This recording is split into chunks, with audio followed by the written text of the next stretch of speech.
ధర్మశాస్త్రోపదేశకుడు లేచి, బోధకుడా, నిత్య జీవమునకు వారసులగునకు నేనేమి చేయవలనని ఆయనను శోధించు అడిగాను.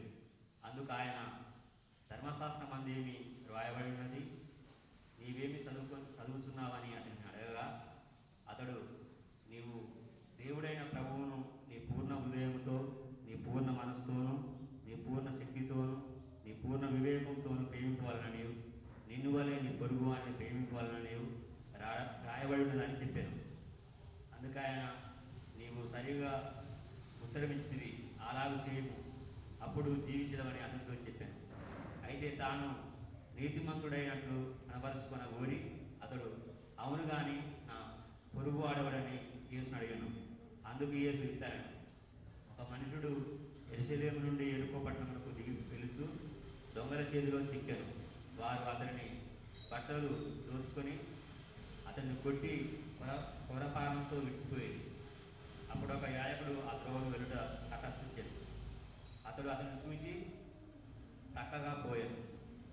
అలాగునే లేవీయుడొకడు ఆ చోటకు వచ్చి చూచి ప్రక్కగా పోయాను.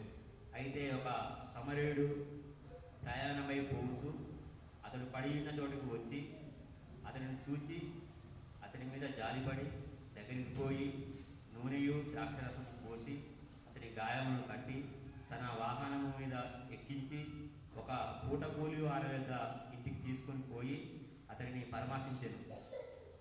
మరునాడు అతడు 2 దేనారములు తీసి ఆ పూట కూలవాడికి ఇచ్చి, ఇతనిని పరామర్శించుము, నీవింకేమైనా ఖర్చు చేసిన ఎలా నేను మరలా వచ్చినప్పుడు అది నీకు తీర్చదనని అతనితో చెప్పి పోయాను.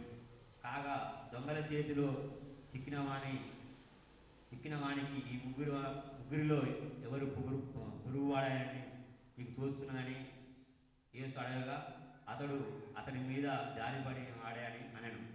అందుకు యేసు, నీవు వెళ్ళి అలాగూ చేయమని